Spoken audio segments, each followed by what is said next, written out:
Welcome. Thank you for joining us here at Amped.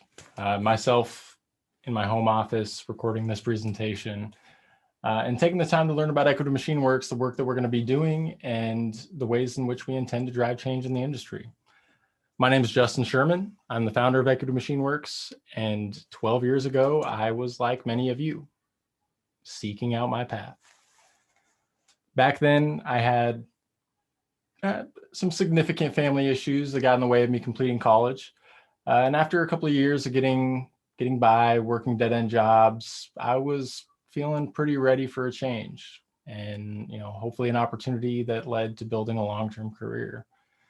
I got that opportunity with the chance to become an informal apprentice at a small machine shop and sheet metal fabricator.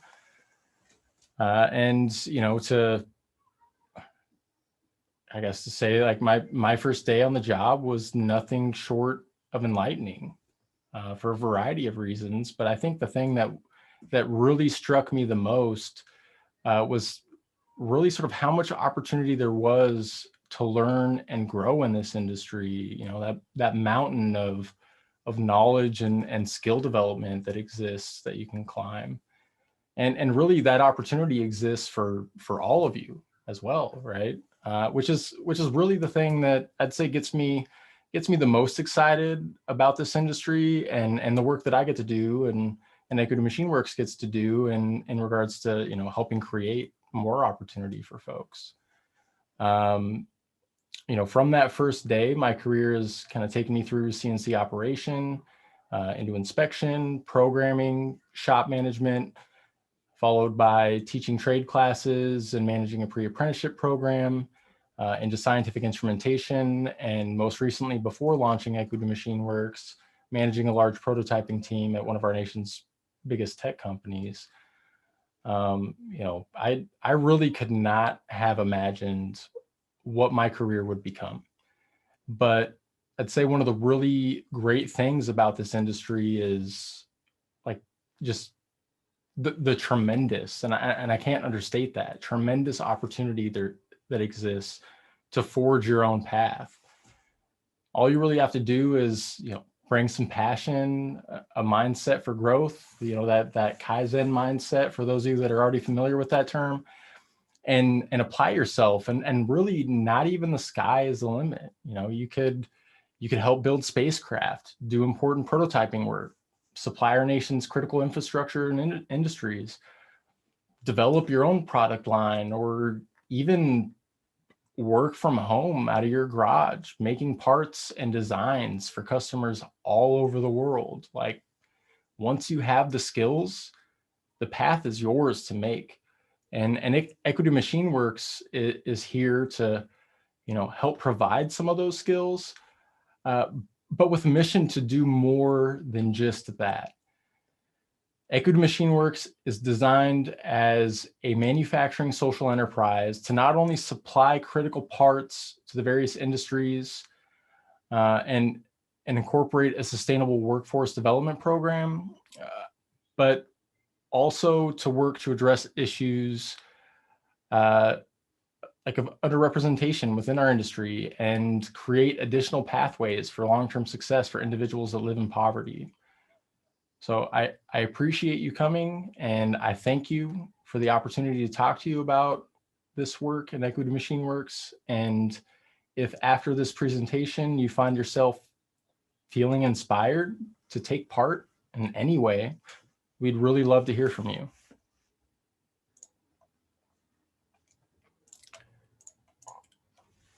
So, attracting and retaining a quality workforce constitutes one of the top challenges facing the manufacturing industry. Not my words.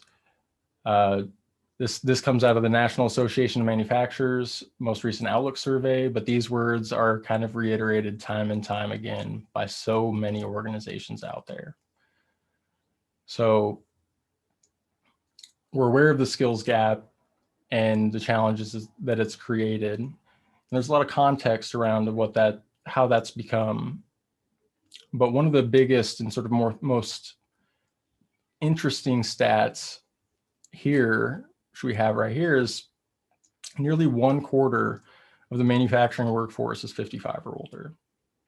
Now, if we tighten that up to speak specifically to machinists, nearly 1/3 of that workforce is 55 or older, with median age of 48 compared to the median age of working adults being 38 and a half.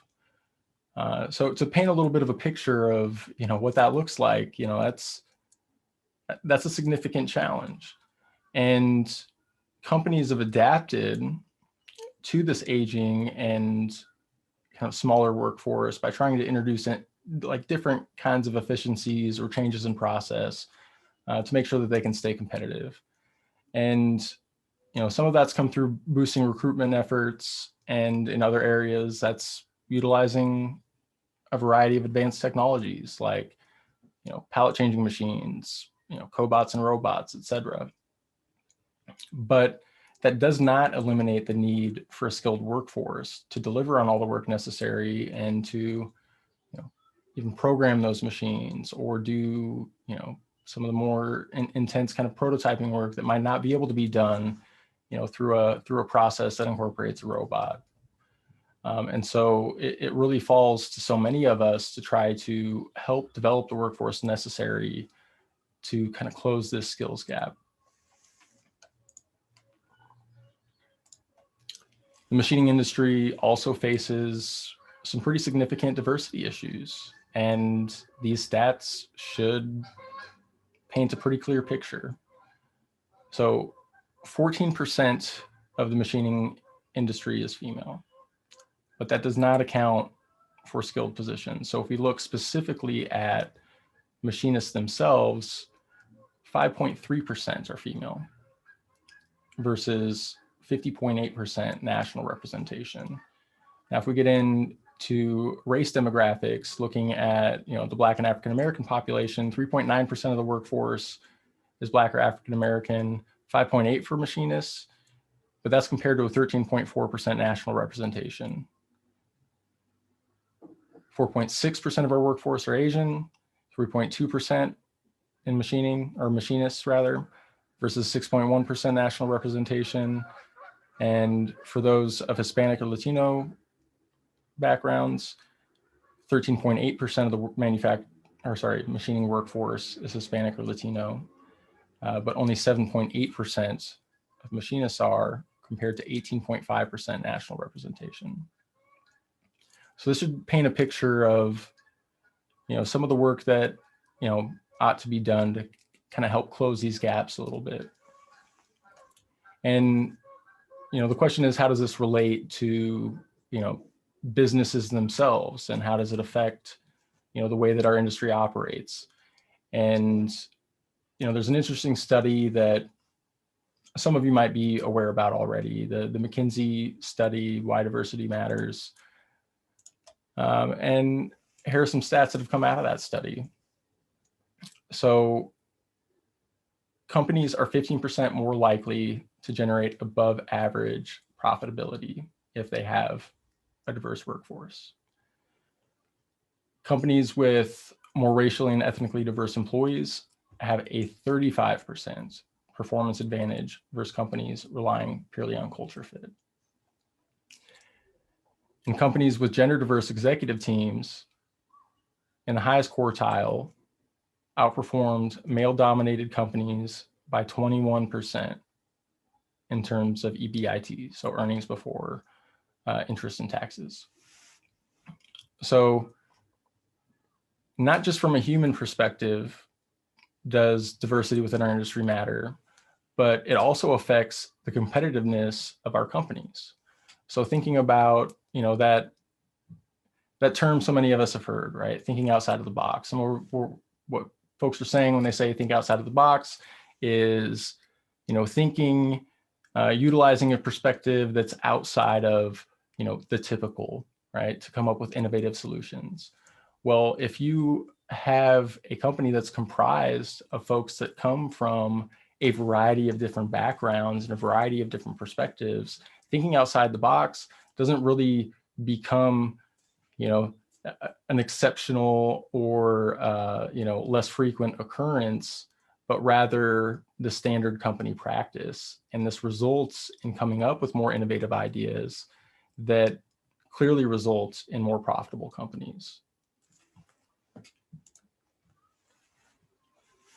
And so, understanding that we're speaking primarily to students here, and y'all are coming out of, sort of newest generation, we do understand that, you too want to address not just the skills gap, but the diversity gap within manufacturing.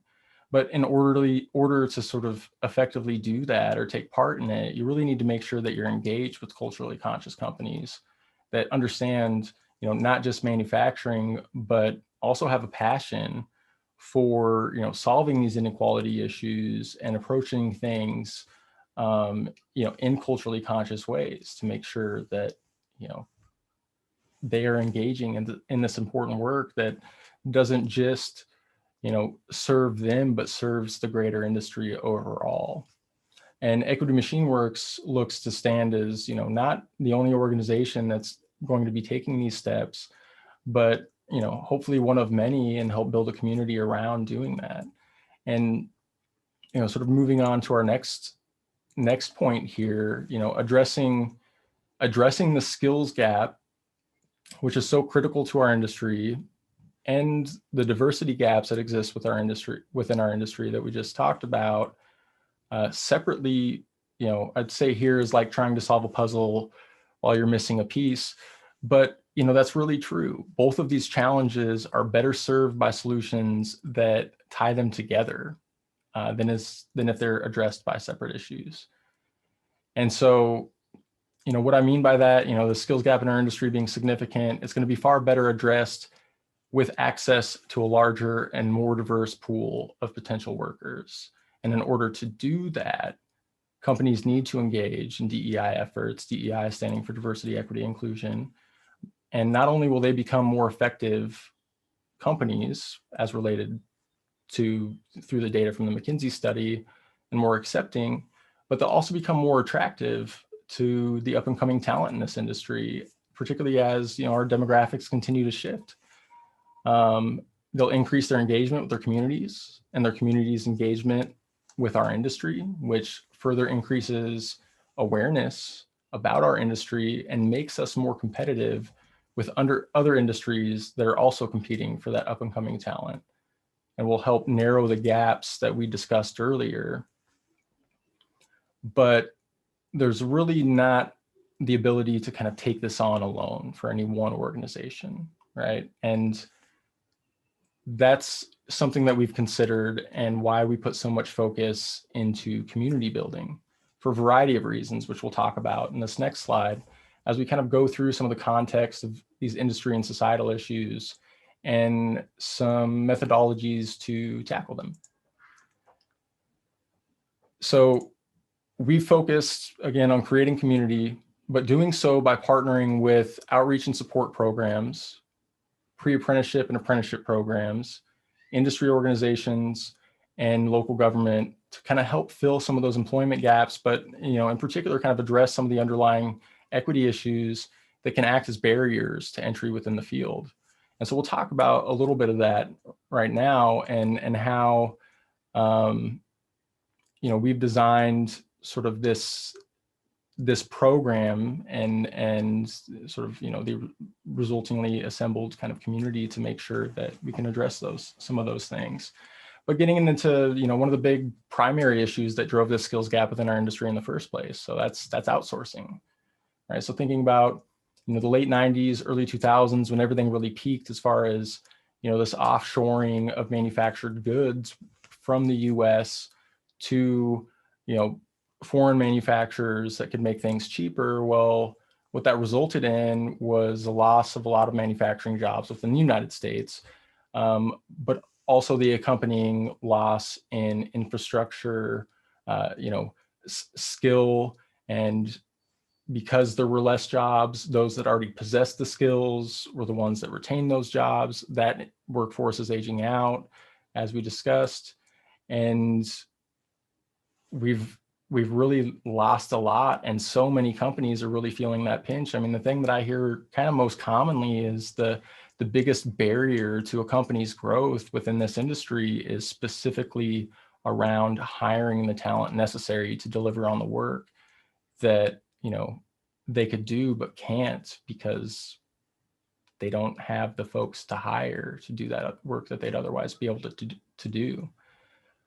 And so, addressing that skilled labor shortage is going to be really important. Poverty. So, it's not something foreign to many of us, but it is really, not just a chronic issue local to my area. I'm in the Seattle region, but also nationally. So poverty results in significant barriers to employment. Really, even the most driven and passionate individuals can run into obstacles like lack of food, housing, transportation, childcare services, access to healthcare, et cetera. And often these sort of like resource-based barriers are compounded upon one another, but any one of them alone can serve as a barrier to gaining stable employment, because the primary issue is addressing this important thing right now. But what often ends up happening is people end up trapped in sort of this cycle of poverty because they never have access to enough resources or enough support to create a sort of stable base for them to build upon. Education. So educational programs working to serve the industry have limited resources and outreach. Oftentimes that can be the result of inefficiencies that are borne by public grants, inadequate private funding, or even the students' barriers themselves. And so these organizations, often trying to work alone or with limited partnerships, end up being stretched relatively thin. They're not able to scale adequately to be able to address the scope of the skills gap or the services gap that exists in the community, and are challenged in meeting their enrollment, completion, and employment goals. And how this kind of ties into some of the other things here is, if say somebody is living in poverty, maybe they lost their job a few months ago and there's a program that can teach them the skills, but this grant funded program is limited to only folks who have expired benefits. And so they don't have the resources necessary to sustain themselves while they're kind of going through those programs. It can create some pretty significant issues for them. And getting down into organizational culture. So many of the communities being particularly disproportionately impacted by poverty are also severely underrepresented in our local and national manufacturing economy. DEI initiatives within industry have been limited and largely ineffective. DEI targeted hiring is challenged by lack of applicants, which indicates, sort of being the result of kind of broken systems, coming into that point, but also sort of, some layered complexities coming from some of the other issues as well. And, but as it relates to organization culture, I think sort of like largely homogenous and static work cultures kind of reinforce this cycle of underrepresentation by maintaining either the reality of or the perception of uninviting workspaces. And so without this like significant discussion around these things, within industry and outside of industry, and significant effort to change as well, the industry that we love and care about really is going to fall behind, particularly other industries that, are putting forth more effort around attract a more diverse workforce. And then communication. So, we see this kind of everywhere, but social division continues to skyrocket, particularly around discussions of equity and identity.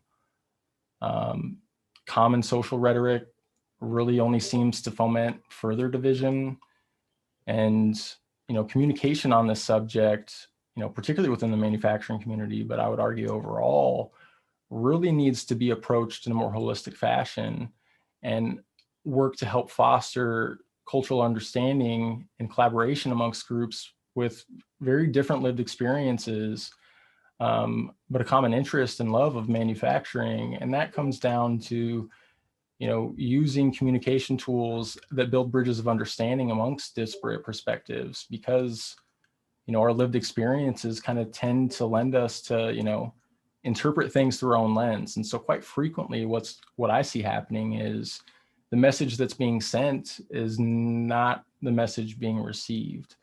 And, working to talk about these issues in ways that are relatable and understandable is going to be an important thing to make sure that, we can eliminate some of the problems that surround communication challenges within our industry, and really work to kind of tackle all these other issues together and help kind of close some of these gaps that exist. And again, make our industry attractive to a more diverse population, and, help us survive and compete long-term and globally. So what makes us different from any other DEI or skills training program? It's really kind of our approach to tying together community programs, established training programs, manufacturing companies, to not just, train employees for like long-term employment, but provide that community support that addresses those various barriers, and kind of work to make a more, again, sustainable and holistic kind of solution that increases outcomes for everyone. And so let's get into talking about like how this works. So addressing the barriers. So there are already community support and outreach programs out there that are doing the hard work of engaging with and supporting underrepresented communities and communities that are living in poverty. The challenge really lies in making sure that those programs are connected with opportunities that lead to long-term success for the individuals that they're serving. And so Equity Machine Works kind of steps in to leverage that important work that they're doing and help fill in the gaps by utilizing a portion of our margin to create subsidies to provide critical resources as individuals take on the work of entering this pathway and learning the skills that lead to long-term careers and self-sustenance. Pre-apprenticeship and pre-employment training. So through our partnerships with pre-apprenticeship and pre-employment training programs, individuals that get connected to this pipeline through the collective community outreach efforts will have the opportunity to enroll in one of a few different programs that are best suited for their context and begin learning the skills that are critical to their success in this industry. So these programs are typically 10 to 13 weeks in length and provide some of the foundational hard and soft skills they'll need to progress into the next steps of their path. And this is where, building that community ends up being a really important piece of things, during this time where, they're learning and not earning because they're learning those foundational skills, having access to support to make sure that they have everything that they need to make it through this program and on to the next steps of employment is going to be critically important. And, the various organizations out there that are doing some of this work, are really going to be well supported by these efforts too. And the more folks that we get involved in this community, the more pathways we're really going to be able to create, not just through Equity Machine Works, but really this is a model that can be adopted by anybody. Getting hired on. So that's the next step after completing the pre-apprenticeship program. So, when there's space in our program, those that complete get to join our team. Upon hire, they become registered apprentices through the apprenticeship partnerships that we have, and they begin a one-year structured OJT program to learn and grow a lot of those skills, and getting exposure to, not just exposure, but experience in the variety of disciplines that's around this industry.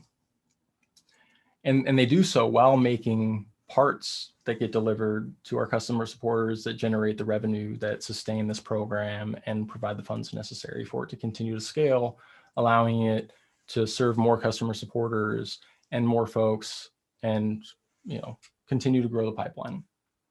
So it's sort of utilizing this apprenticeship model, which many of us are aware of, but it's something that's been so critical to trades industries around the world, and controlling our processes in a way that allow curriculum to be designed around the parts and services that we're providing to our customers.